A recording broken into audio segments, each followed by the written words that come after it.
للہ رب العالمین والصلاة والسلام علی رسولہ الکریم اما بعد فاعوذ باللہ من الشیطان الرجیم بسم اللہ الرحمن الرحیم قال اللہ تعالی فی الکلام المجید والفرقان الحمید واسبغ علیکم نعمہ ظاہرۃ و باطنہ صدق اللہ العظیم وبلغنا رسولہ النبی الکریم ونحن علی ذلک لمن الشاہدین والشاکرین والحمد للہ رب العالمین ان اللہ وملائکتہ یصلون علی النبی یا ایہا الذین آمنوا صلوا علیہ وسلموا تسلیما اللہم صلی علی سیدنا محمد وعلی آل سیدنا محمد واصحاب سیدنا محمد وبارک وسلم علیہم۔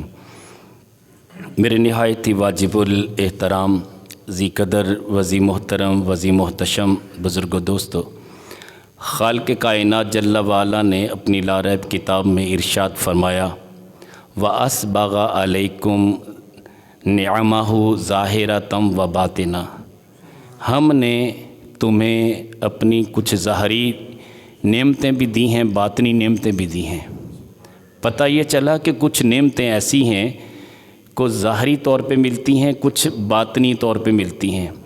کچھ نعمتیں ایسی ہوتی ہیں جو نظر نہ آنے والی ہوتی ہیں، کچھ نعمتیں ایسی ہوتی ہیں کہ جن کو ہم دیکھ سکتے ہیں۔ بہت ساری ایسی نعمتوں کا تذکرہ اگر ہم دیکھتے ہیں تو قرآن و حدیث میں موجود ہے۔ اور دوسری بات کہ رب کائنات جل وعلا نے ہر چیز کا جوڑا بنایا ہے۔ اگر شوہر ہے تو اس کی بیوی ہے، باپ ہے تو والدہ بھی موجود ہے، اسی طرح مرد عورت کا تعلق ہے، اسی طرح رات اور دن کا تعلق ہے، دکھ اور سکھ کا تعلق ہے۔ ان مع العسر یسرا، ہر تنگی کے بعد آسانی ہے۔ یعنی جس چیز کو بھی آپ دیکھیں گے وہ تنہا نہیں ہے، تنہا صرف رب کی ذات ہے۔ ہر چیز کا اللہ نے جوڑا بنایا، مگر خود رب جو ہے وہ تنہا ہے، واحد ہے، یکتا ہے، یگانہ ہے، وحدہ لا شریک ہے۔ جب ہم ان جوڑوں کی بات کرتے ہیں تو سب سے پہلے میں علم کے حوالے سے بات کروں گا کہ میرے کریم آقا علیہ الصلوۃ والسلام نے ارشاد فرمایا العلم علمان، علم دو طرح کے ہیں، ایک ظاہری علم ہے، ایک باطنی علم ہے۔ یقیناً ظاہری علم بندے کے جسم کو بہتر کرتا ہے، باطنی علم بندے کے باطن کو بہتر کر دیتا ہے۔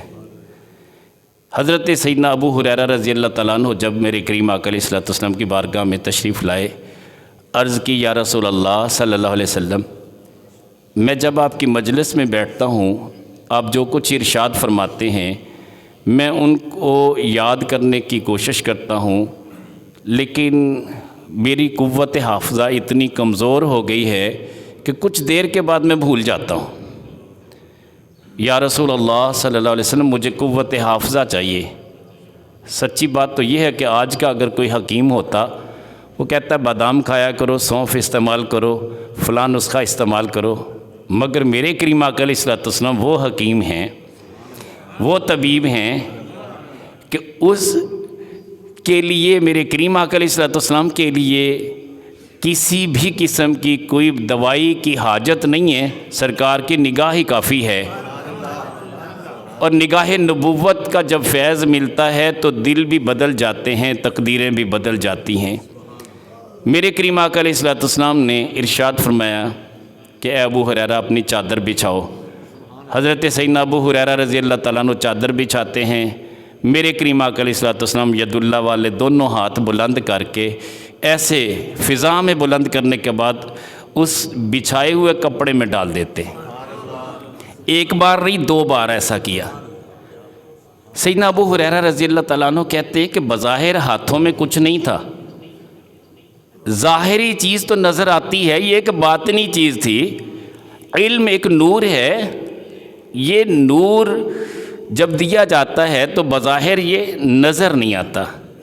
کتاب تو آپ دیکھ سکیں گے، مگر کتاب کے اندر کا جو نور وہ بندے کے دل کو احساس ضرور دے گا، بظاہر اس کے جسم پہ اس کا کوئی اثر نہیں ہوگا۔ تو حضرت ابو ہریرہ رضی اللہ تعالیٰ عنہ فرماتے ہیں کہ مجھے میرے کریم آقا علیہ الصلوۃ والسلام نے فرمایا کہ ابو ہریرہ اس چادر کو اٹھاؤ، اکٹھا کرو، اپنے سینے پہ لگا لو۔ اگر کوئی آج کے دور کا شخص ہوتا وہ عرض کرتا کہ حضور اس میں آپ نے کیا ڈالا ہے، خالی ہاتھ آپ نے فضا میں بلند کیے، خالی ہاتھ اس میں ڈال دیے، اس میں تو کچھ بھی نہیں ہے۔ مگر صحابہ کا یقین اور ایمان دیکھیے کہ میرے کریم آقا علیہ الصلوۃ والسلام کی زبان اقدس سے جو نکلا، یقین کامل کتنا ہے۔ سیدنا ابو ہریرہ رضی اللہ تعالیٰ عنہ چادر کو اکٹھا کرتے، سینے پہ مل لیتے ہیں، فرماتے ہیں میری حالت یہ ہو گئی کہ واللہ ما نسیت قط ابدا، کہ اللہ کی قسم اس دن کے بعد میں کبھی بھولا ہی نہیں۔ میں نے پہلے عرض کیا کہ ہر چیز کا اللہ نے جوڑا بنایا، ہر چیز کی دو جہتیں ہیں، پھر آگے اس چیز کو ڈیفائن کرنے کے لیے جب اس پہ ریسرچ کریں گے تو اس کی آگے بہت ساری تفصیلات ہیں۔ علم کے اعتبار سے علم وہ نور ہے جو دو طرح کا ہے، ایک ظاہری علم ہے جو بندہ حاصل کرتا ہے، ادارے میں جاتا ہے، اساتذہ سے علم حاصل کرتا ہے، ایک وہ باطنی علم ہے جو صرف نگاہ نبوت کا فیض ہوتا ہے یا نگاہ ولایت کا فیض ہوتا ہے۔ کسی اللہ والے کی نظر پڑ جائے تو کام بن جاتا ہے، وہ نگاہ کا فیض ہوتا ہے، اور اگر کسی بدبخت کی نظر لگ جائے تو کام خراب ہو جاتا ہے۔ میرے کریم آقا علیہ الصلوۃ والسلام نے فرمایا کہ العین حق، نظر جو ہے یہ حق ہے، یہ اونٹ کو ہنڈیا تک اور بندے کو قبر تک پہنچا دیتی ہے۔ اللہ ایسی بد نگاہی سے، بد نظری سے ہمیں محفوظ رکھے، اور یاد رکھیں کہ جو اللہ جل شانہ کے ذکر سے اپنی زبان کو تر رکھتا ہے اسے نظر بد لگتی نہیں ہے۔ نظر بد اسی کو لگتی ہے جو شیطان کے شکنجے میں پہلے سے آ چکا ہو، غافل ہو، شیطان پھر اس پہ اپنے وار کرتا ہے، وہ کسی بھی انسان کی شکل میں یا شیطان جن کی شکل میں وارد ہوتا ہے تو نظر لگتی ہے۔ حاسد ہے، اس نے حسد کیا، وہ اپنی ہی آگ میں جل جائے گا، مگر جس کے ساتھ اس نے حسد کیا اگر وہ ٹھیٹھ دنیا دار ہے، وہ اللہ والا نہیں ہے، تو پھر حسد کی نگاہ اسے لگے گی۔ تو لہٰذا جو اللہ والے ہوتے ہیں ان پہ حسد کی نگاہ بھی اثر نہیں کرتی، نظر بد سے بچے رہتے ہیں، اللہ ان کے لیے ایسے سورسز پیدا کرتا ہے۔ میرے کریم آقا علیہ الصلوۃ والسلام نے ارشاد فرمایا، قرآن میں آیت بھی موجود ہے، حضرت موسیٰ علیہ نبینا علیہ الصلوۃ والسلام آپ کوہ طور پہ تشریف لے گئے، لیکن رب کائنات جل وعلا نے کیا فرمایا، فَاخْلَعْ نَعْلَيْكَ إِنَّكَ بِالْوَادِ الْمُقَدَّسِ طُوًى، اے پیارے موسیٰ اپنے نالین اتار دو، اب ملاقات کے لیے آ رہے ہیں، تو یہ مقدس وادی ہے۔ یہاں پہ سوال پیدا ہوتا ہے کہ اتنی مقدس وادی، حالانکہ پتھر وہی ہیں جو دوسری وادیوں میں موجود ہیں، درخت بھی وہی، جھاڑیاں بھی وہی، ساری وادی کے منظر بھی وہی، مگر یہاں مقدس وادی کیوں کہا گیا؟ اس لیے کہ رب کائنات جل وعلا نے اپنا دیدار کروانا تھا۔ علماء فرماتے ہیں کہ یہ جو جوڑے اتارنے کا حکم دیا گیا، نالین اتارنے کا حکم دیا گیا، اس کی بھی دو جہتیں ہیں۔ ایک یہ ہے کہ ظاہری طور پہ امام غزالی علیہ رحمہ فرماتے ہیں کہ ظاہری طور پہ جو شوز پہنے ہوئے تھے، جوتے پہنے ہوئے تھے، وہ اتارنے کا حکم دیا، آپ نے اتار دیے۔ لیکن ایک اس کا باطنی معنی بھی ہے، وہ باطنی معنی یہ ہے کہ حضرت موسیٰ علیہ نبینا علیہ الصلوۃ والسلام کو یہ کہا گیا کہ اے پیارے موسیٰ دونوں جہانوں کی محبتیں پیچھے چھوڑ کے میرے پاس آ جاؤ۔ دنیا کی کوئی طلب، دنیا کی کوئی رنگینی، دنیا کی کسی قسم کی چاہت تیرے دل میں نہ ہو، خالصتاً میرے لیے اپنا دل لے کے حاضر ہو جاؤ، پھر میں ملاقات کا شرف دے دوں گا۔ دونوں معنی اس میں پائے جاتے ہیں۔ اور یاد رکھیں کہ ہم عبادت کو اگر دیکھتے تو عبادت کی بھی دو جہتیں ہیں، کچھ فرائض ہیں، کچھ نوافل ہیں۔ جب فرائض کی بات ہوگی تو ہر بندے نے فریضہ تو ادا کرنا ہی کرنا ہے، لازمی بات ہے، جب وہ فریضہ ادا کرے گا اللہ جل شانہ اس پہ خوش ہوگا، مگر وہ نفلی عبادت میں آگے نکلے گا تو اللہ اسے اپنا قرب عطا کر دے گا۔ فرض کی ادائیگی یہ بھی بہت بڑی بات ہے اگر کسی کو نصیب ہو جائے، مگر کرم بالائے کرم کے نوافل کی کثرت اگر اسے نصیب ہو گئی ہے تو اللہ اسے اپنا قرب دے دیتا ہے۔ وہ قرب معمولی قرب نہیں ہوتا، جب کسی کو اللہ اپنا مقرب بناتا ہے تو پھر وہ صفات جو رب کائنات جل وعلا کی صفات ہیں وہ اس بندے میں پیدا ہو جاتی ہیں۔ رب غنی ہے تو بندہ بھی غنی ہو جاتا ہے، بے پرواہ ہو جاتا ہے، پرواہ نہیں ہوتی کسی کی۔ رب اگر سخی ہے تو سخاوت کرنے والا بندہ بھی سخی ہو جاتا ہے۔ رب اگر مخلوق پہ رحم کرتا ہے تو بندہ بھی دوسروں کے لیے رحم کا باعث بن جاتا ہے، رحم دلی میسر آ جاتی ہے، بندے کو یہ صفات ملتی ہیں۔ اور نوافل کے حوالے سے جب بندہ اللہ کا مقرب ہو جاتا ہے، اللہ کا ولی بن جاتا ہے، تو میرے نانا جی اکثر مثال دیا کرتے تھے کہ وہ طاقتیں، وہ پاور جو اللہ کی پاور ہے وہ اس بندے میں آ جاتی ہے۔ پھر اللہ جل شانہ نے فرمایا کہ میں اس کی آنکھیں بن جاتا ہوں، اس کے کان بن جاتا ہوں، اس کے ہاتھ بن جاتا ہوں، اس کے پاؤں بن جاتا ہوں۔ حالانکہ اللہ ان چیزوں سے پاک ہے، مگر رب کائنات جل وعلا نے یہ کیوں کہا؟ امام غزالی علیہ رحمہ فرماتے ہیں کہ دراصل بندے کی نگاہ میں حیا آ جاتا ہے، زبان پہ اللہ کا ذکر جاری ہو جاتا ہے، کلمہ حق جاری ہو جاتا ہے، کانوں کی سماعتیں بے حیائی کی باتیں سننے کے لیے تیار نہیں ہوتی، اور دل بے تاب ہو جاتا ہے کہ میں اللہ اللہ کرتا رہوں، زبان رطب اللسان رہتی ہے، اور پھر دل بھی اللہ کی محبت میں سرشار رہتا ہے، اور کبھی وہ بندہ گناہ کی طرف چل کے بھی نہیں جاتا، کبھی کسی ایسے گندی چیز کو ہاتھ بھی نہیں لگاتا، یہ پاور اسے مل جاتی۔ اور بعض لوگ کہتے ہیں کہ یہ کیسے ہو سکتا ہے کہ اللہ کی پاور بندے کو مل جائے؟ یہ ممکن نہیں ہے۔ ہمارے اکابرین، میرے نانا جی حضور خاص طور پہ یہ مثال دیا کرتے تھے کہ جب روٹی بنانی ہوتی ہے تو ڈائریکٹ آگ میں نہیں ڈالتے، توا رکھتے ہیں، توے کے اوپر روٹی ڈالتے ہیں، لیکن آگ کا فیض اسے پہنچتا ہے تو روٹی پک جاتی ہے۔ میرے نانا جی اس طرح اور مثال بھی دیتے تھے۔ میرے نانا جی یہ بھی کہا کرتے تھے کہ پانی اگر دیگچی میں رکھ کے ہم بوائل کرتے ہیں، دیگچی وسیلہ بنی، فیض آگ سے لے کے اس نے پانی کو گرم کر دیا، وسیلہ درمیان میں وہ دیگچی ہے۔ جب یہ وسیلے والی بات آتی ہے تو پھر یہ وسیلہ انتہائی ضروری ہو جاتا ہے، اس کے بغیر پانی گرم نہیں ہوتا۔ مگر آگ کی وہ صفات پانی میں داخل ہو جاتی ہیں، پانی پانی رہے گا، آگ آگ رہے گی، اس میں کسی قسم کے شرک کا اندیشہ بھی نہیں ہوگا۔ پاور جیسے رب کی پاور ہے، بندے کو وہ پاور بھی حاصل ہوگی، مگر بندہ بندہ رہا، رب رب رہا۔ اسی طرح آگ آگ ہے، وہ پانی نہیں بن سکتی، پانی آگ نہیں بن سکتا، مگر آگ جیسا فعل اس کے اندر آ گیا۔ پاور کیا ہے کہ آگ جلتا ہوا کھولتا ہوا پانی کسی کے اوپر اگر کسی نے ڈال دیا تو وہ بیچارہ جل کے وہ زخمی ہو جائے گا۔ اسی طرح کچھ ایسی دھاتیں ہوتی ہیں جیسے لوہا ہے، یہ پانی اور لوہے کا بڑا فرق ہے۔ لوہے کی اپنی ایک قدر و قیمت ہے، اپنا ایک وزن ہے، اس پہ اگر زنگ آ گیا تو اس کو ہم بھٹی میں ڈال دیتے ہیں، ڈائریکٹ اس محبت سے وہ سرشار ہوتا ہے، آگ اسے آگ بنا دیتی ہے تو لوہا، مگر وہ آگ کی طرح روشن بھی ہو جاتا ہے، چمکتا بھی ہے، روشنی بھی نکلتی ہے، دیکھنے والا اسے کہے گا یہ آگ کا انگارہ ہے۔ لیکن جب وہ ٹھنڈا ہو جائے گا تو پھر وہ لوہا رہے گا۔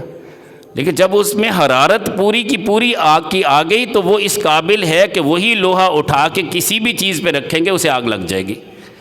پتہ یہ چلا کہ یہ فیض ڈائریکٹ بھی مل جاتا ہے۔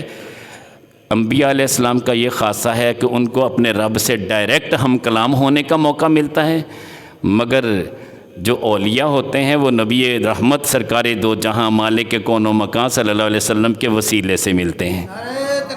اللہ اکبر، یا رسول اللہ، یا علی رضی اللہ، یا واصل اعظم، حق چار یار۔ روزہ، چونکہ ہر بندہ روزہ رکھتا ہے، روزے کی بھی دو جہتیں ہیں۔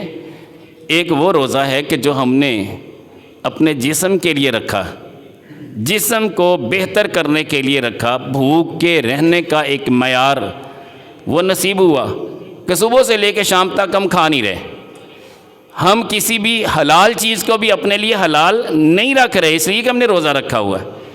ایک باطنی روزہ بھی ہے، علماء فرماتے باطنی روزہ یہ ہے کہ نگاہ کی حفاظت، نگاہ کو بھی بے حیائی کے تمام تر مناظر سے ہم نے محفوظ رکھا، جہاں بھی نگاہ اٹھی ہم نے فوراً جھکا لی، اس لیے کہ اس چیز کو دیکھنے سے اللہ نے منع کر دیا۔ اسی طرح کانوں کی سماعتوں کو بھی ہم نے بچا لیا۔ جب تک یہ سارے اعضاء کا روزہ نہیں ہوتا کما حقہ بندہ روزے کی حلاوت پا نہیں سکتا۔ صرف بھوکے پیاسے رہنا روزہ نہیں ہے، اللہ دلوں کی حالت کو جانتا ہے، دلوں کی نیت کو جانتا ہے۔ اور یاد رکھیں کہ شیطان تو شکنجے میں جکڑ دیا جاتا ہے، پورا مہینہ شیطان کو زنجیروں سے جکڑا ہوا ہے، شیطان وارد نہیں ہو سکتا کسی پہ، مگر انسان کا اپنا نفس۔ میں نے بتایا کہ ہر کام کو جب دونوں جہتوں سے دیکھیں گے تو ہر چیز جوڑا ہے، شیطان اکیلا نہیں ہے، اس میں بندے کا اپنا نفس شامل ہے۔ وہ شیطان تھا، جب سجدے کے لیے حکم دیا گیا کہ سجدہ کرو تو کہنے لگا نہیں میں نہیں کرتا۔ شیطان کو کس نے ورگلایا؟ کون سی طاقت تھی؟ اس کا اپنا نفس، اس کی اپنی انا، اپنا کبر، وہ تکبر۔ وہ جو نفس ہے وہ تو غالب رہتا ہے۔ شیطان کے شکنجے میں نفس اگر ہوگا تو نفس غالب آئے گا، نفسانی خواہشات غالب آئیں گی تو بندہ روزے کے دنوں میں بھی گناہوں میں لگا رہے گا۔ لیکن اگر اللہ نے اس کو نفس ایسا عطا کر دیا کہ وہ نفس لوامہ ہے تو وہ ہمیشہ اپنے گناہوں پہ نادم رہے گا، نفس ملہمہ ہے تو عبادت میں لگا رہے گا، نفس مطمئنہ ہے تو ذکر کرے گا، عبادت کرے گا، لوگ تانے بھی دیں گے برداشت کرے گا، نفس راضیہ ہے تو اللہ کی رضا پہ ہمیشہ راضی رہے گا، نفس مرضیہ ہے تو رب اس بندے پہ راضی رہے گا، اے بندے تو جو چاہے کرتا جا میں تجھ پہ راضی ہوں۔ شہداء بدر کو دیکھیے، بدر کا میدان ہے، سارے شہداء میں سے 14 شہید ہیں، مگر جو غازی بنے اللہ نے قرآن میں آیات نازل فرما دی کہ اے محبوب تمہارے ان امتیوں پہ میں ایسا راضی ہوا کہ آج کے بعد یہ جو چاہیں کریں ان سے کوئی مواخذہ نہیں ہوگا۔ کتنی بڑی گارنٹی ہے رب کائنات جل وعلا نے دی۔ ابھی تو لوگ پریشان ہیں کہ نبی رحمت سرکار دو جہاں مالک کون و مکان صلی اللہ علیہ وسلم نے 10 صحابہ کو جنت کی خوشخبری دے دی۔ ابھی تو کچھ ایسے کنجوس بھی ہیں جو کہتے ہیں نبی کو تو اپنا پتہ نہیں جنت میں جانا ہے یا نہیں جانا، نعوذ باللہ من ذالک، استغفر اللہ العظیم۔ میں کہتا ہوں میرے نبی تو سب کو جنت بانٹنے والے ہیں۔ تلک الجنت التی نورث من عبادنا من کان تقیا، جو متقی ہوتے ہیں جنت کے وارث ہوتے ہیں، جن کو اللہ نے تقوی کا نور دیا ہوتا ہے، مالک ہوتے ہیں، وہ جنت کو بانٹتے ہیں، جس کے لیے چاہیں بانٹ دیں، یہ اللہ نے ان کو اذن دیا ہوتا ہے۔ یار یہ تو ایک حاجی کی شان ہے، اپنے ماتحت لوگوں کو جس کی سفارش کرے گا اللہ اسے جنت میں داخل کر دے گا۔ یہ تو قاری قرآن کی، حافظ قرآن کی شان ہے، اللہ اسے اذن شفاعت دے گا۔ یار یہ تو ہر اس بندے کی شان ہے جس نے اللہ کی رضا کی خاطر زندگی بسر کی، اللہ کریم جل وعلا اسے اذن شفاعت دے گا۔ یہاں تک بس نہیں، یار چھوٹا سا بچہ دنیا سے چلا گیا، نابالغ تھا، اللہ اسے بھی اذن شفاعت دے گا۔ نہ صرف اپنے ماں باپ کی شفاعت کرے گا بلکہ جتنے جنازہ پڑھنے والے تھے سب کی سفارش کرے گا۔ لوگ کہتے ہیں سفارش چلنی نہیں، میں کہتا ہوں چلنی سفارش ہے۔ ہمارے دامن میں کون سا عمل ہے جس کی بنا پہ ہم کہیں کہ ہم حساب کے قابل ہیں؟ میرے کریم آقا علیہ السلام سے پوچھا گیا کہ یا رسول اللہ کیا کوئی ایسا صحابی ہے جو اللہ کے معیار پہ پورا اترے؟ فرمایا کہ شاید ابو بکر کی نیکیاں اس قابل ہو جائیں، ورنہ میں کسی صحابی کی گارنٹی میں بھی نہیں دیتا۔ یہ محض اللہ کے فضل سے ممکن ہوگا کہ اللہ چاہے گا تو میری امت کو جنت میں ضرور داخل کرے گا، اور سب سے پہلے حساب میری امت کا ہی ہوگا۔ کنتم خیر امت۔ کسی دوست نے مجھے ویڈیو شیئر کی کہ جاپان میں جھوٹ نہیں بولا جاتا، قتل نہیں ہوتا، زنا نہیں ہوتا، شرابیں نہیں ہوتی، پتہ نہیں کیا کیا اس نے تعریفیں کر دی۔ میں نے اپنے دوست کو کہا، میں نے کہا یار سارا کچھ ہے مگر ایمان نہیں ہے۔ ایمان آپ کے پاس ہے، ہم مسلمان ہیں۔ وہ کہہ رہا تھا کہ اس ویڈیو میں جس بندے نے بھی بات کی اس نے کہا کہ مسلمان ہیں، حالت یہ ہے کہ برسوں گزر گئے تبلیغ کرتے ہوئے، ہم اپنی قوم کو جھوٹ سے نہیں روک سکے، ملاوٹ سے نہیں روک سکے، اور قتل و غارت سے نہیں روک سکے، دوسروں سے حسد کرنے سے نہیں روک سکے۔ یہ حسد، کینہ، بغض، چغلی، غیبت، ساری علائشیں ہمارے اندر۔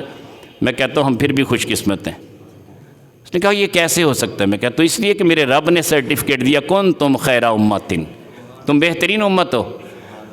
جس امت کو رب کہے بہترین امت، تم کون ہوتے ہو کہنے والے کہ جناب عیبوں پہ نظر؟ تمہاری عیبوں پہ نظر ہو سکتی، میرے رب کی نظر عیبوں پہ نہیں ہے۔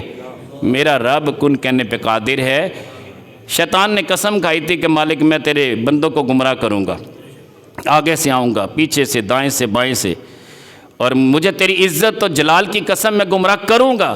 رب کائنات جل وعلا نے فرمایا مجھے بھی میری عزت و جلال کی قسم، تو گمراہ کرتا رہنا، میں جب بھی میرا بندہ توبہ کی طرف پلٹے گا میں بخشتا رہوں گا۔ بس ایک قطرہ آنسو میرے ڈر سے اپنی آنکھ میں لے آئے، بخشنا میرا کام ہے، شیطان تو بھی کر کے دیکھ لا، میں بھی کر کے دیکھتا ہوں۔ میرا رب چاہتا تو شیطان کو نیست و نابود کر دیتا، حکمتیں ہیں، دکھانا ہے۔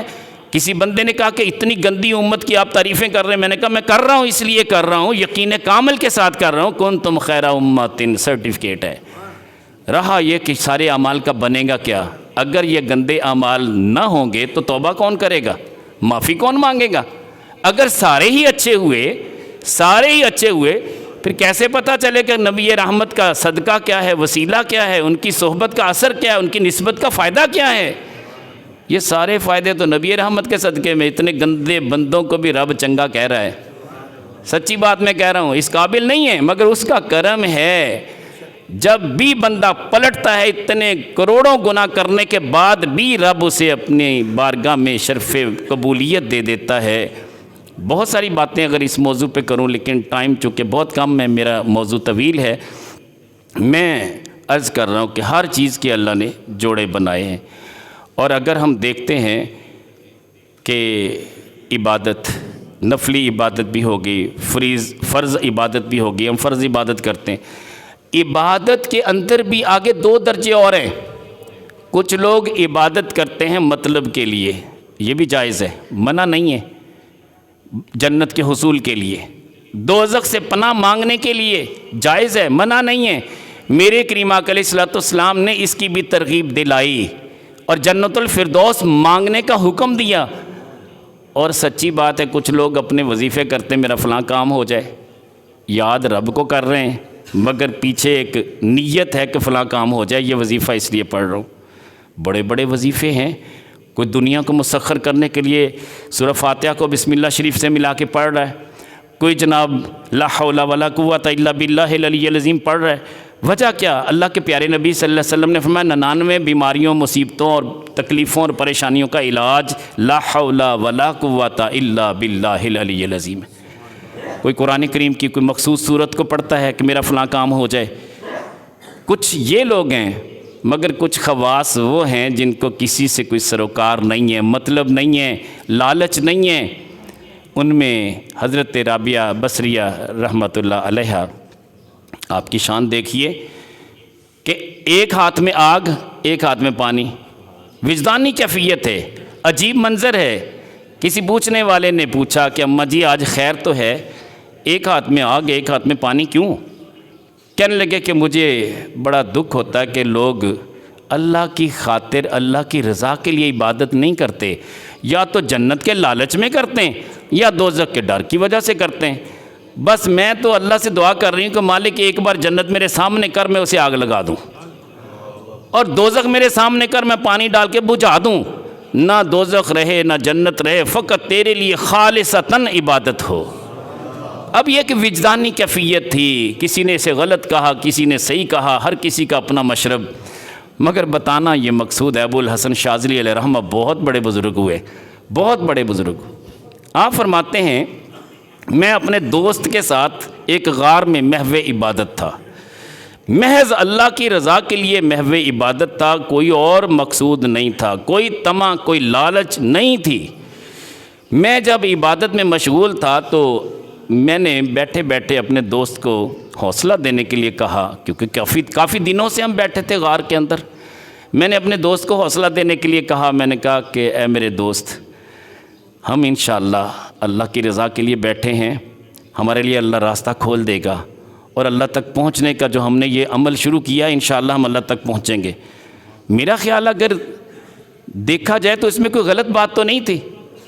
اچانک مردان غیب میں سے ایک بندہ، بڑے ہی لہیم شہیم جسم والا، بڑا ہی قدآور، وہ اچانک نمودار ہوتا ہے، کہتا ہے ابو الحسن شاذلی یہ کیسی عبادت کر رہے ہو؟ تمہیں تو اللہ تعالیٰ سے لالچ ہے۔ کہتے ہیں کہ ہم نے کوئی غلط بات تو نہیں کی، پہلے یہ بتائیں کہ آپ کون ہیں؟ کہنے لگے میں عبد الملک ہوں، وہ مردان غیب میں سے اعلیٰ ترین مقام پہ فائز رہنے والا شخص عبادت گزاروں کو رہنمائی دینے والا شخص ہوں۔ ابو الحسن شاذلی علیہ رحمہ کہتے ہیں کہ میں نے چونکہ اپنے بزرگوں سے نام سنا ہوا تھا، میں نے اس سے کہا کہ اے بندہ خدا یہ بتا اس میں کون سی غلطی ہے؟ کہنے لگے سب سے بڑی غلطی یہ ہے کہ تمہاری طلب کیوں موجود ہے۔ جب بندے کی طلب ختم ہو جائے، تمنا ختم ہو جائے، چاہت ختم ہو جائے، بندے کی چاہت اپنے رب کی چاہت میں ضم ہو جائے، پھر رب تک پہنچتا ہے بندہ۔ تم ایسے کیسے پہنچو گے؟ تم تو ابھی اس انداز میں عبادت کر رہے ہو کہ میں رب تک پہنچ جاؤں۔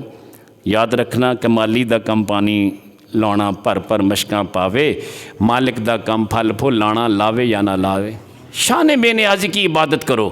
یہ کیا طلب ہے کہ اللہ تک پہنچ جائیں گے؟ اس کا مطلب یہ بھی تو ایک طلب ہے، رہنے دے، مالک کی مرضی ہے۔ حضرت موسیٰ علیہ نبینا علیہ السلام، ایک شخص جس نے 70 برس عبادت کی، اللہ کا پیغام سناتے ہیں کہ اے بندے تیرے کسی گناہ کی پاداش میں اللہ نے تیری 70 برس کی عبادت بیکار کر دی ہے اور قبول نہیں کی، رد کر دی ہے، اور تیرے لیے حکم یہ ہے کہ تجھے ردغۃ البغال، ایک ایسی جگہ ہے جہاں سے جہنمیوں کی پیپ نکلے گی، ایک سوراخ ہے، وہاں اس سوراخ کو بند کرنے کے لیے تجھے رکھا جائے گا۔ اب یہ وقت کے نبی ہیں، موسیٰ علیہ السلام ہیں، اتنی بڑی بات کر رہے ہیں اور وہ سجدے میں پڑ جاتا ہے۔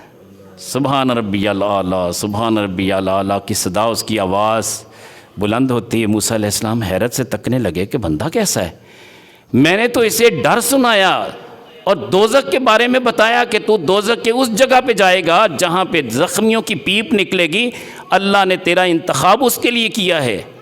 موسیٰ علیہ السلام حیرت سے تکنے لگے، پوچھنے لگے کہ بندہ خدا یہ تو سجدہ شکر کس حالت میں ادا کر رہا ہے؟ کہنے لگے حضور اس لیے کر رہا ہوں، میں کسی کام تو ہوں نا، کسی کام کے قابل تو ہوں نا، اللہ نے مجھے اس کام کے لیے تو رکھا کہ جہنمیوں کی پیپ جہاں سے نکلے گی مجھے وہاں لگایا جائے گا، اس کا مطلب ہے میں اپنے رب کی نظر میں تو ہوں۔ تو یہ محض بندے کی ایک کیفیت ہوتی ہے کہ جب بندہ خالصتاً اللہ کی عبادت کرتا ہے تو پھر اللہ جل شانہ اسے جو قرب عطا کرتا ہے، اس قرب کا مزہ وہ بندہ ہی جانتا ہے۔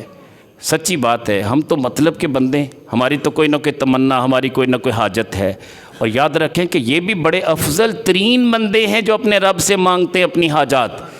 بڑے خوش نصیب لوگ ہیں، کیونکہ انہیں پتہ ہے کہ رب کائنات جل والا ہی دینے والا ہے۔ اللہ اتنا خوش ہوتا ہے اس بندے پہ جو اپنے رب کی بارگاہ میں جھولی پھیلا کے مانگتا ہے، اللہ اس بندے پہ اتنا خوش ہوتا ہے، اور اللہ جل شانہ فرشتوں میں فخر کرتے ہیں، فرماتے ہیں فرشتوں دیکھو اس نے مجھے اپنا داتا سمجھا، مالک سمجھا، زندگی موت کا مالک اور وارث سمجھا، اور رزق دینے والا سمجھا، تو جب یہ میرے بارے میں اچھا گمان رکھتا ہے تو میں اسے کیوں نہ دوں، جو اس کی حاجت ہے اسے پوری کرو۔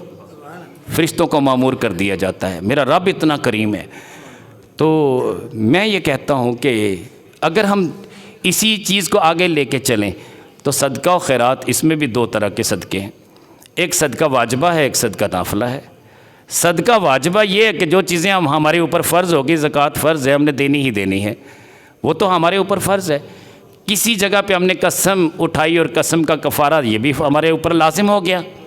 اسی طرح ہم نے حج کے یا عمرے کے ارکان میں کوئی ایسی لاپرواہی کی تو وہ بھی ہمارے اوپر لازم ہو گیا، یہ بھی صدقہ واجبہ کے زمرے میں آئے گا۔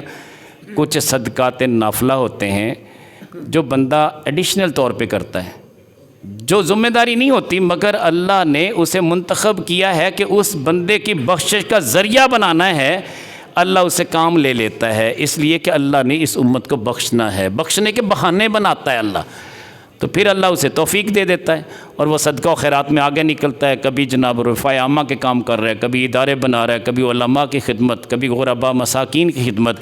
یا سالونک ماذا ینفقون، اے محبوب یہ آپ سے پوچھتے ہیں کیا خرچ کریں، قل العفو، کہہ دیجئے کہ جو تمہیں تمہاری ضرورت سے زائد ہو میرے راستے پہ خرچ کر دو۔ تو یہ صدقہ نافلہ، جب بندے کو یہ بھی دولت ملتی ہے اور دل بھی مطمئنہ مل جاتا ہے، پھر اللہ کے نیک بندوں سے وہ بندہ پیار کرتا ہے۔ اور یاد رکھیں 2 مقام ایسے ہیں جن کے لیے رب کائنات جل وعلا نے فرمایا کہ میرا اعلان جنگ ہے۔ ایک سود خور کے لیے فرمایا یمحق اللہ الربا ویربی الصدقات، اللہ سود کو مٹا دیتا ہے، صدقہ و خیرات کو بڑھا دیتا ہے۔ ماہ صیام ہے، برکتوں والا مہینہ ہے، جتنا ہو سکے اللہ کے راستے پہ خرچ کریں، غربا مساکین کی مدد کریں، اللہ نے دیا ہے، صاحب حیثیت بنایا ہے، اور خیرات کریں اور لوگوں کی خیر خواہی کے جذبات لے کے نکلیں۔ کسی کو بتانے کی حاجت نہیں ہے، تصویریں لگانے کی حاجت نہیں ہے، سچی بات میں کہہ رہا ہوں۔ اور شرمندگی، اتنی شرمندگی ہوتی جب بندہ لائن میں لگا ہوتا ہے کہ زکوٰۃ کے پیسے لے رہا ہے لیکن وہ لائن میں اور فوٹو بن کے چاہ رہے ہیں، یقیناً یہ اچھا معاملہ نہیں ہے۔ اللہ نہ کرے ہمیں لائن میں لگنا پڑ گیا تو پھر کیا بنے گا۔ مالک بڑا بے نیاز ہے، تو لہٰذا ہمیشہ اللہ سے ڈرتے رہیے، جو بھی کام کرنا ہے نیکی کا کام کرنا ہے۔ میں اکثر کہا کرتا ہوں، کچھ لوگوں نے راشن دینے کے لیے یہ انداز کیا ہوتا ہے کہ 500 بندوں کا ہم راشن دیتے ہیں، جی اچھی بات ہے، لیکن فوٹو بنانے کی حاجت کیا ہے؟ کچھ عمرے کے ٹکٹ نکالتے ہیں، میں کہتا ہوں یار فوٹو بنانے کی حاجت کیا؟ آپ اپنے پنڈال کو لوگوں کی تعداد کی بنا پہ بھرنا چاہتے ہیں، عمروں کا لالچ دیتے ہیں، یار دینا ہے تو ایسے عمرہ کروائیں کہ پتہ ہی نہ چلے کس نے کس کو عمرہ کروایا۔ یہ کیا بات ہوئی کہ آپ تو اپنی نیکی کا ڈنڈورا پیٹتے ہیں، اور لوگوں کو اگر راشن دیتے ہیں تو اس کے لیے بھی لائنیں لگی ہوتی ہیں۔ اور سچی بات میں کہہ رہا ہوں، صبح سے لے کے شام تک روزے کی حالت میں جو بیٹی، جو ماں باہر کھڑی ہے، اس کا کیا بنے گا؟ اگر اس جگہ پہ میری بیٹی ہو، میری بہن ہو، میں کیا اس وقت سوچوں گا؟ اللہ نہ کرے ایسا ہو، اللہ نہ کرے ایسا ہو۔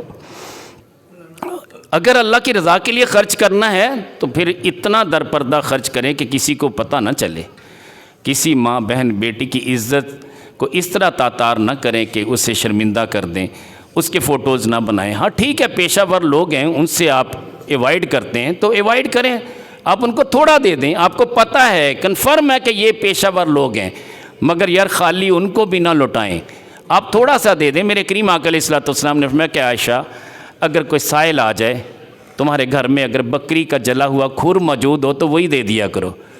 وَأَمَّا السَّائِلَ فَلَا تَنْهَرْ، اے محبوب جب آپ کے در پہ سائل آ جائے اسے کبھی جھڑکنا نہ۔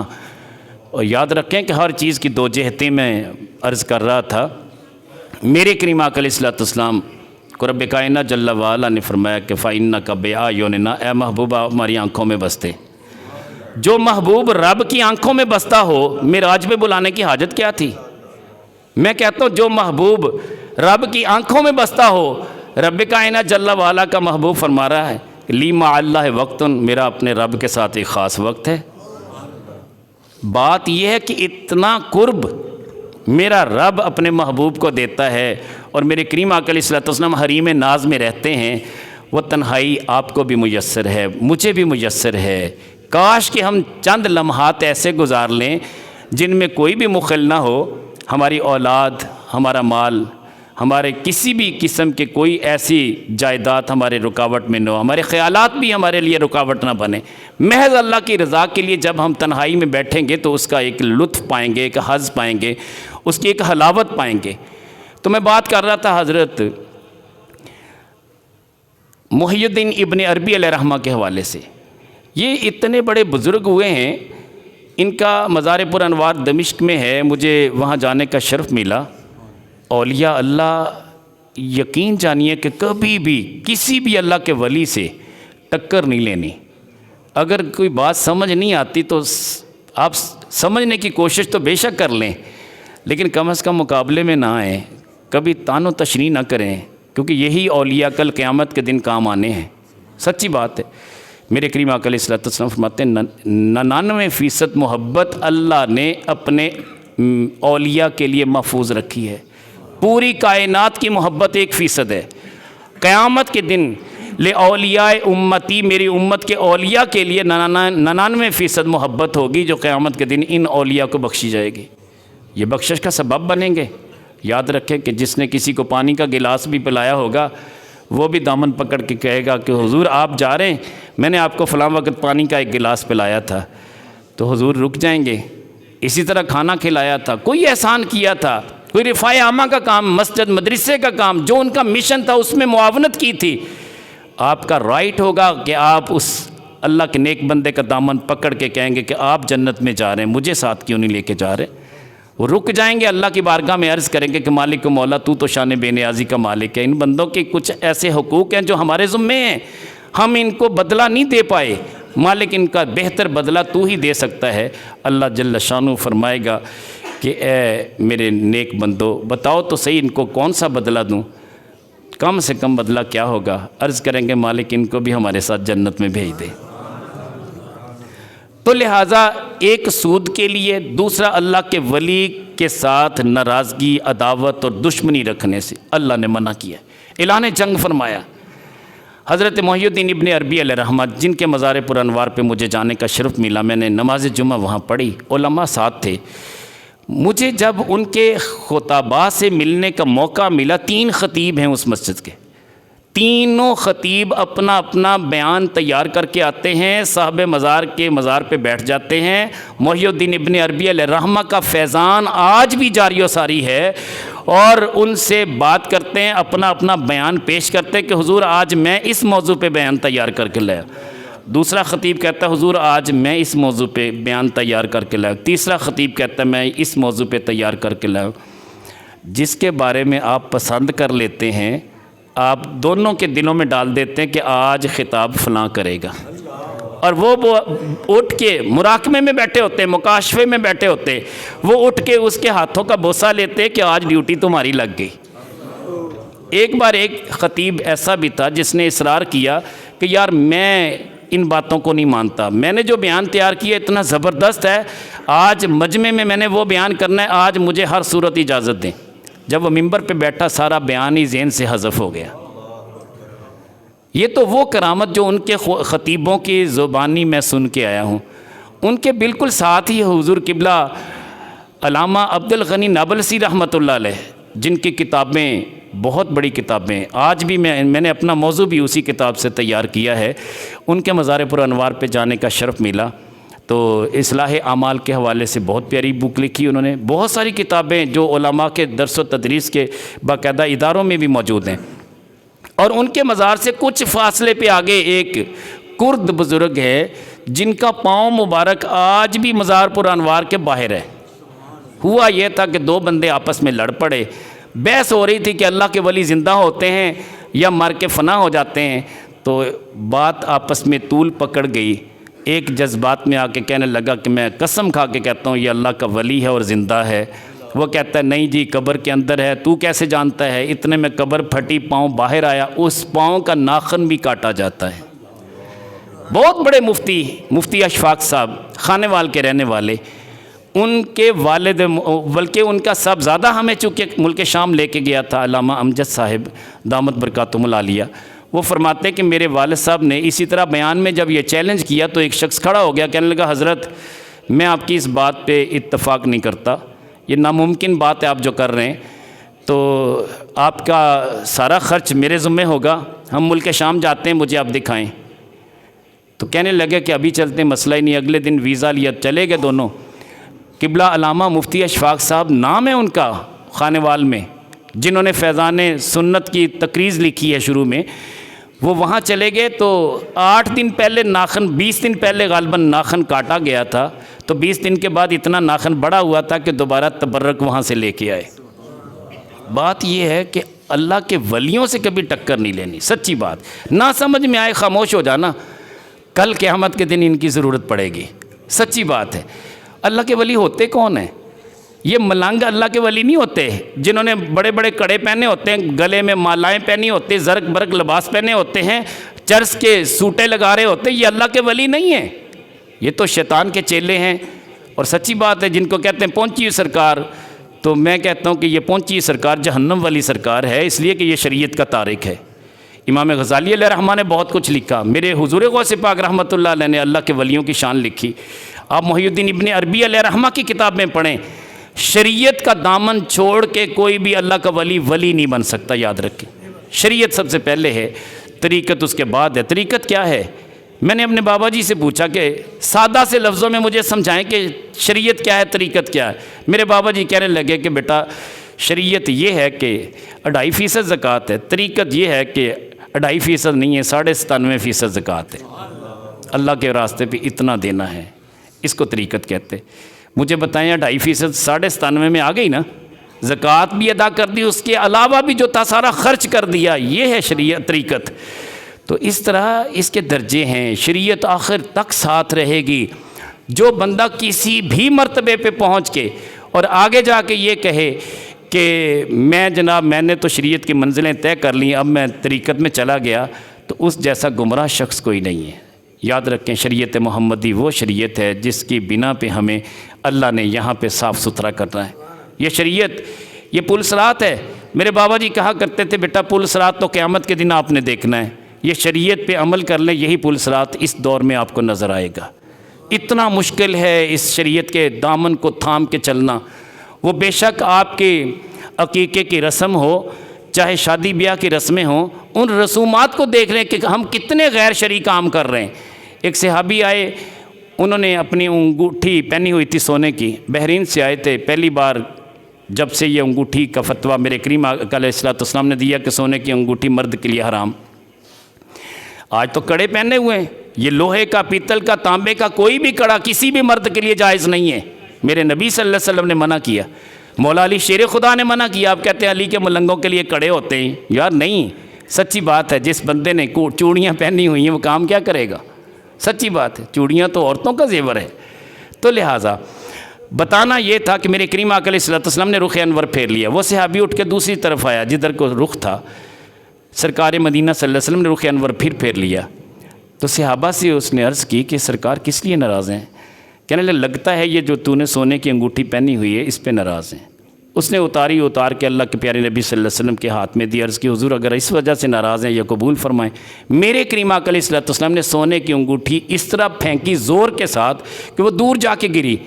اور سارے صحابہ بعد میں کہنے لگے کہ سرکار تو تشریف لے گئے، اب اپنی بیوی کے لیے اٹھا کے لے جاؤ. کہنے لگے اللہ کی قسم جس چیز کو میرے نبی نے ترک کر دیا میں اپنی بیوی کے لیے کیسے پسند کروں. ہم نے بھی دیکھنا ہے کہ ہم نے سچی بات ہے کن کن چیزوں کو اپنایا ہوا جو میرے نبی نے ترک کی تھیں، مگر ہم نے ان کو ابھی تک ترک نہیں کیا. وہ تمام تر رسومات جن کے اندر غیر شرعی امور ہوں، وہ چاہے کسی دربار کے ہی متعلقہ کیوں نہ ہوں، ہم نے ان سے بھی بچنا ہے. سچی بات ہے. رہا یہ کہ بہت سارے ایسے معاملات ہوتے ہیں کہ جن کے لیے شریعت کا کوئی ایسا حکم نہیں ہے اور اس سے شریعت میں کوئی کسی قسم کا کوئی پرابلم بھی نہیں آتا، تو ان کو آپ روا رکھیں. بہت ساری ایسی چیزیں ہیں جو میرے کریم آقا علیہ السلام نے روا رکھیں. جیسے روزہ، شریعت موسوی میں روزہ رکھا جاتا تھا اور عاشورے کا روزہ. میرے کریم آقا علیہ السلام نے فرمایا کہ ہم تو اس کے زیادہ حقدار ہیں. وہ ایک رکھتے ہیں، ہم 2 روزے رکھیں گے. یعنی اس طرح کے بھی معاملات ہوتے ہیں. تو محی الدین ابن عربی علیہ رحمہ وہ ہیں جن کو میرے کریم آقا علیہ السلام خواب میں ملتے ہیں. فرماتے ہیں کہ اے محی الدین ابن عربی، تمہیں یہ مرتبہ پتہ کس وجہ سے ملا ہے؟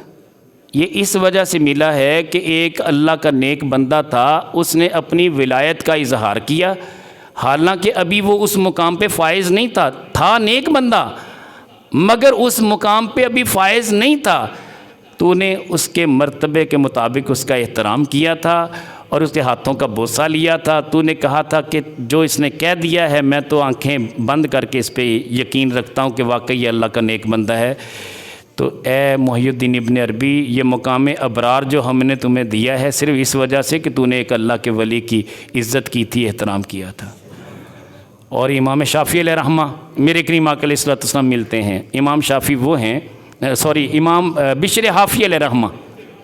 بشر حافی علیہ رحمہ ان کا مزار پر انوار بھی امام اعظم ابو حنیفہ رحمۃ اللہ علیہ کے مزار شریف کے بالکل ساتھ ہی قبرستان میں، جہاں حضرت ابو بکر شبلی علیہ رحمہ کا مزار ہے ان سے تھوڑے سے فاصلے میں گلی کے اندر ہے. بشر حافی یہ وہ ہیں جو ننگے پاؤں چلا کرتے تھے. شراب خانہ تھا ان کا اور شراب کے نشے میں دھوتو ہوا کرتے تھے. لیکن پھر 6 لاکھ حدیثوں پہ انہوں نے کام کیا. 1 لاکھ حدیثیں ان کو زبانی یاد تھیں. کہاں شراب خانہ چلانے والا، کہاں اس کی کایا پلٹی، اللہ نے اپنا ولی بنایا. پھر یہ ہر کرم بخشی ہوئی. میرے کریم آقا علیہ السلام نے فرمایا بشر، تجھے یہ جو مقام ملا صرف ہمارے اہل بیت کی محبت کی بنا پہ، صحابہ کی محبت کی بنا پہ اور اولیاء کی محبت کی بنا پہ ملا ہے. تو یاد رکھیں کہ اولیاء اللہ کو بھی جو مقام و مرتبے ملتے ہیں ان کی عبادت اور تقوی کے نور کی بنا پہ ملتے ہیں. اور یہ جو روزہ ہم رکھتے ہیں، سچی بات ہے یہ روزہ رکھتے اس لیے تاکہ ہمارا دل پاک ہو جائے، دل صاف ہو جائے. اور اسی طرح وضو کی بھی 2 جہتیں بیان کر دوں. وضو کی 2 جہتیں ہیں. ایک وہ وضو ہے جو جسم کو پاک کرتا ہے، پانی کے قطرے جیسے گرتے ہیں ہاتھوں کے گناہ ختم، جتنے بھی صغیرہ ہم نے گناہ کیے، چہرے پہ ہم نے جو ہمارے نگاہوں کی گناہ تھے وہ بھی ختم، جو ہمارے پاؤں کے گناہ تھے چل کے غلط کاموں کی طرف گئے تھے وہ بھی ختم۔ یہ تو صغیرہ گناہ تو وضو کرنے سے ہی گر جاتے ہیں، تو باطنی وضو بھی ہوتا ہے۔ وہ باطنی وضو کیا ہے؟ وہ ایمان کا وضو ہے۔ اگر ایمان قائم ہے اور ایمان کا وضو پاکیزہ ہے بندے کا، تو ایمان بھی اتنا ہی ستھرا اور پاکیزہ ہوگا۔ ایمان کا وضو کیا ہے کہ حسد سینے سے نکال دیں، کینہ نکال دیں، بغض نکال دیں، کبر قریب بھی نہیں آنے دینا۔ یاد رکھیں کہ کبر ایسی چیز ہے جو میرے رب کی خاص صفت ہے، کبریائی میری چادر ہے، جس نے اس کے اندر آنے کی کوشش کی میں اسے ہلاک کر دوں گا، یہ میرے رب کا فرمان ہے۔ تو لہٰذا تکبر سے بھی ہم نے بچنا ہے۔ عبادت ضرور کریں مگر تکبر نہ کریں۔ جس نے چند تراویح پڑھ لی اس نے بھی پڑھ لی یار، جس نے 20 پڑھ لی اس نے بھی پڑھ لی، اچھی بات ہے۔ جس نے بالکل نہیں پڑھی اس کو آپ موٹیویٹ کریں گے، پیار سے لے کے آئیں گے کہ یار جتنی آسانی سے پڑھ لو اتنی پڑھ لیں۔ تو یار جو چیزیں فرائض نہیں ہیں ان پہ اتنی محنت اور کوشش نہ کریں کہ وہ بندہ مجبور ہو کے فرائض بھی چھوڑ دے، ایسا کام کبھی نہ کریں۔ تو فرائض کی کوشش کریں، اس لیے کہ اللہ کرے کہ رمضان المبارک کے فرائض جو 70 گنا بڑھ جاتے ہیں، اللہ آپ کو مکہ المکرمہ میں لے جائے، پھر اس کو 1 لاکھ سے ملٹیپلائی کر لیں، پھر یہ ایک فرض نہیں پڑھا آپ نے، 70 لاکھ فرض پڑھے ہیں۔ اور میں کہتا ہوں مدینہ طیبہ میں 50,000 نیکی۔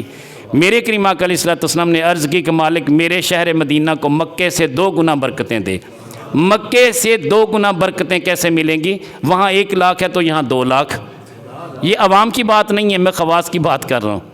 مکے سے 2 گنا برکتیں کب ملیں گی؟ جب وہاں 1 لاکھ نیکی یہاں 2 لاکھ نیکی ہوگی، تب برکتیں 2 گنا ہوں گی۔ اور یہ دعا میرے کریم آقا علیہ السلام نے 5 مرتبہ مانگی، ہر دفعہ مانگی دعا میرے نبی کی قبول ہوتی، یاد رکھیں۔ 5 سے ملٹیپلائی کر لیں، 10 لاکھ نیکی ہے مدینہ طیبہ میں۔ الگ بات ہے کہ ابھی ہم لکیر کے فقیر ہیں کہ نہیں جی بس کتابوں میں لکھا، یار کتابیں چھوڑ دیں، کتابیں اپنی جگہ، کچھ اللہ والوں کی بھی مان لیا کریں۔ بڑی نیکیاں ہیں، کچھ لوگ صرف نیکیاں لینے کے لیے جاتے ہیں، کچھ لوگ اللہ کے نبی کی رضا کے لیے اور اللہ کی رضا کے لیے جاتے ہیں۔ اللہ کریم جل وعلا آپ کو مدینے لے جائے، وہاں ماہ صیام نصیب ہو، آپ جیسا خوش نصیب کوئی نہیں ہوگا۔ سچی بات ہے، کریم آقا علیہ السلام نے فرمایا جس نے ماہ صیام میں عمرہ کیا گویا اس نے میرے ساتھ حج کیا، اتنا بڑا اجر ہے۔ اللہ سب کو لے جائے، کسی کے لیے حسد نہ کریں۔ میں آپ کو عمرے پہ جانے کا آخری طریقہ بتا دوں، جب بھی کوئی عمرے پہ جائے اس کے لیے حسد نہ کریں، رشک کریں اور دعا مانگیں کہ مالک جیسے اس پہ کرم کیا مجھ پہ بھی کر دے۔ سچی بات میں کہہ رہا ہوں، آپ ایک بار دعا مانگ کے تو دیکھیں، مدینے نہ جائیں تو پھر قیامت کے دن میرا گریبان پکڑ لینا کہ یار آپ نے کہا تو تھا، بات سچ نہیں ہوئی۔ میں وہ سچی بات آپ کو بتا رہا ہوں، آپ رشک کیا کریں اور اس سے ملاقات کیا کریں۔ سچی بات ہے، اللہ سب کو مدینہ دکھائے۔ وما علینا الا البلاغ۔